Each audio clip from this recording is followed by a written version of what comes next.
स्वागत है आपका हमारे चैनल पर। आज 27 फरवरी है 2025 और मार्च में 14 मार्च को होली है। हमने कई वीडियो जारी करके आप लोगों को इंगित किया है कि किसी भी प्रकार की साधना, वो तो आपने वीडियो देखे ही होंगे, पुनश्च और देख लें। तो होली के पहले पहले आपकी ये तैयारी होनी चाहिए कि आप उस होली पर जो भी साधना आप करना चाहते हैं, अध्यात्म जगत की, तंत्र जगत की, किसी मंत्र को सिद्ध करना चाहते हैं, किसी देवी देवता की कृपा प्राप्ति हेतु मंत्रों को सिद्ध करना चाहते हैं, तो आप संपर्क करिए और अपना पंजीकरण अवश्य करवा लें, जिससे समय पर आपको इसकी दीक्षा दी जा सके, समय से आपको उसकी प्राण प्रतिष्ठित सामग्री आपके घर पर भिजवाई जा सके और आप सही समय पर उस साधना को कर सकें। हमारे चैनल में बहुत सारी साधनाओं के बारे में बताया है। अभी तक 2019 से लेकर अभी तक हमने बहुत सारी साधनाओं के बारे में बताया है, जिसमें 10 महाविद्या हैं: बगलामुखी, खोडची, तारा, कमला, काली, त्रिपुर सुंदरी, छिन्नमस्ता इत्यादि जो साधनाएं हैं। इन साधनाओं को करके व्यक्ति मोक्ष का स्वामी तो बनता ही है, इस जीवन में भी उसे यह लौकिक पारलौकिक सुखों की प्राप्ति होती है। क्योंकि ये जो 10 महाविद्याएं हैं, माता पार्वती की ही विभूतियां हैं। तो इस तरीके से अगर आप साधना करना चाहते हैं तो आप कर सकते हैं। इसके अलावा गणेश जी की साधना, भगवान शिव की साधना, रसायन विद्या में सफलता प्राप्त करने हेतु दीक्षा, यक्षिणियों की साधना, अप्सराओं की साधना, किन्नरियों की साधना, योगिनियों की साधना,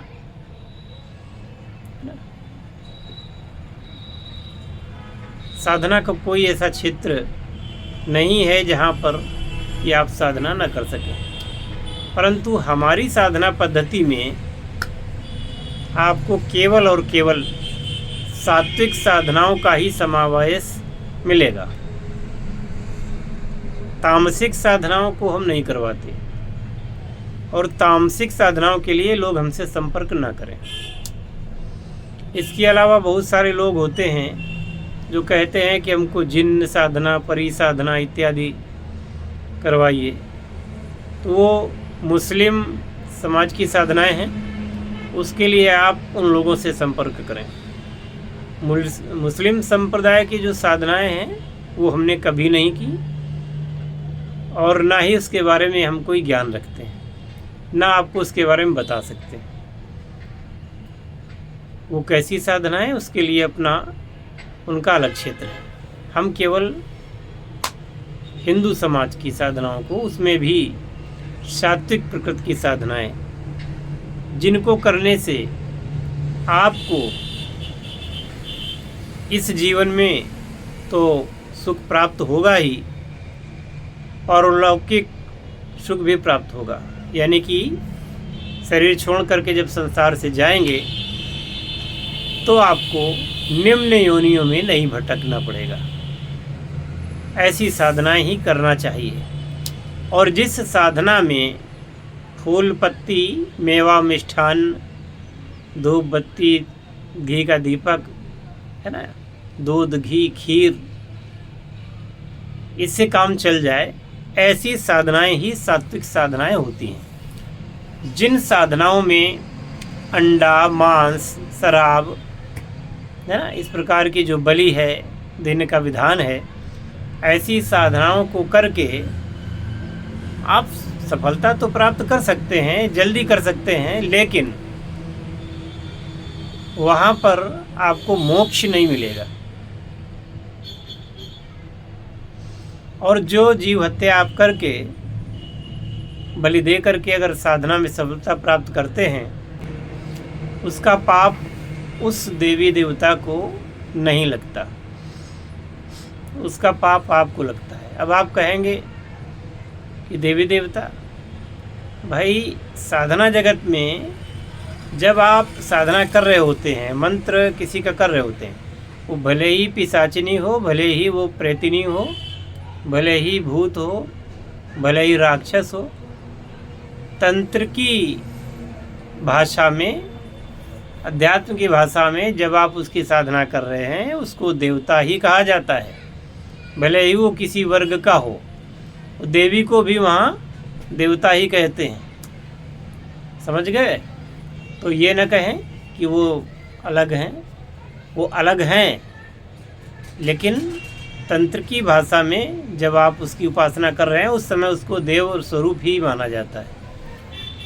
तो इन देवताओं की, इस प्रकार के देवताओं की पूजा, जैसे मान लीजिए हिंदू लोग भी बलि देने में कम नहीं हैं, नवरात्रि में बलि देते हैं, वैसे भी तमाम ऐसी निम्न योनि की साधनाएं हैं, निम्न प्रकार की साधनाएं हैं जिसमें ये बलियों का विधान है हिंदू समाज में भी।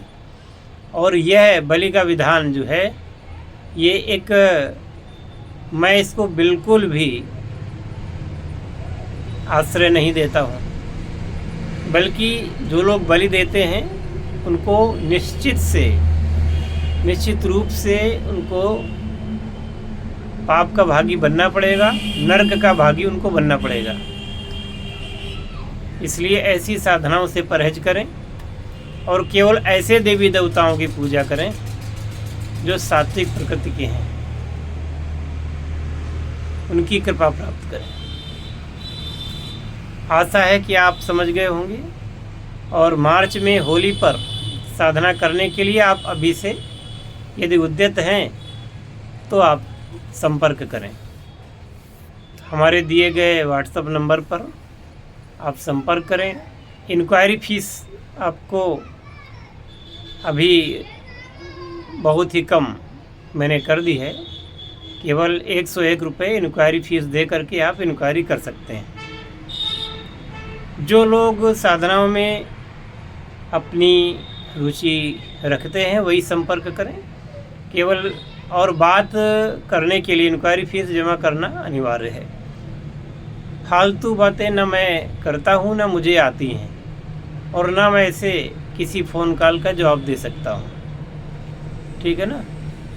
तो इन साधनाओं के लिए आप उद्यत हों और सही मार्गदर्शन आपको मिलेगा। लोग कहते हैं कि हम साधना करते हैं, हमको अनुभूतियाँ नहीं होती। आपको वही साधनाएं करनी है जिनमें अनुभूतियाँ होती हैं और निश्चित रूप से होती हैं। बस आपकी बुद्धि शुद्ध होनी चाहिए। अब पता ये चला कि यक्षिणी साधना कर रहे हैं और यक्षिणी से स्वयं भोग करने के लिए यक्षिणी की साधना कर रहे हैं, योगिनी की साधना कर रहे हैं। अप्सरा साधना के लिए उन्होंने सोचा कि अप्सरा साधना करूंगा और उससे भोग करूंगा।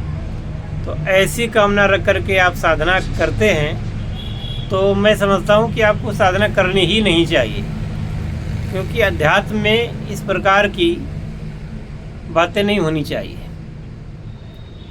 भोग करने के लिए आपको मनुष्य में ही, आप मनुष्य लेके जन्म, आपका मनुष्य के रूप में जन्म हुआ है, आपकी शादी हुई होगी, नहीं हुई होगी तो हो जाएगी।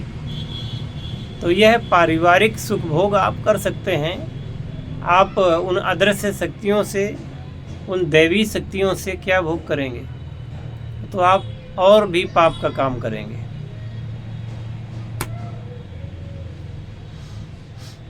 फिर आप मोक्ष के लिए कहाँ तैयार होंगे? क्योंकि जब आप इस प्रकार की बातें करते हैं तो ये शक्तियाँ रुष्ट भी होती हैं। हो सकता है कि आपकी साधना की बल से ये प्रकट हो जाएं, आपसे भोग भी कर लें, परंतु आप ये बताएं कि वो आप जैसे लाखों शिष्य अभी तक गुरुओं के हो चुके हैं, लाखों साधकों ने इन साधनाओं को करके सफलता प्राप्त की होगी, और जब इन्होंने उससे भोग किया होगा तो कितने लोगों से वो अप्सरा या यक्षिणी भोग कर चुकी होगी। आप जैसे लाखों आए और लाखों चले गए, लाखों आएंगे वो भी चले जाएंगे। तो और ये शक्तियाँ तो जहाँ की तहाँ ही रहेंगी।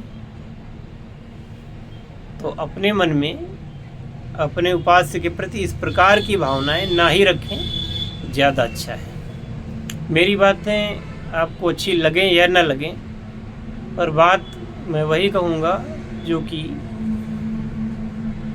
किसी के लिए भविष्य में नुकसानदायक ना बने।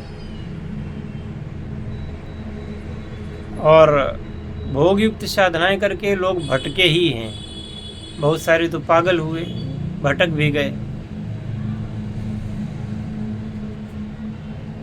तो इस जाल में न फंसे, अपने जीवन को उन्नतोमुखी बनाएं, सर्वतोमुखी बनाएं।